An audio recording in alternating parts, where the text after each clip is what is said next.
The new discovered secrets to improve our system of education in the Philippines.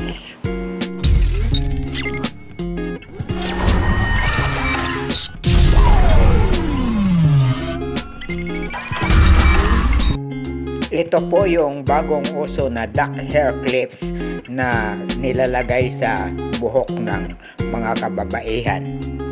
Pag sinuot ito ng mga estudyanteng babae, high school at elementary, ay magmumukha siyang cute at magiging matalino sa klase. Makapagpa-improve ng rating natin sa PISA. Tulad ng ating Vice Presidente si Inday Sara ay nagmukha tuloy bata, cute na cute. Isa na namang achievement ng ating DepEd Secretary.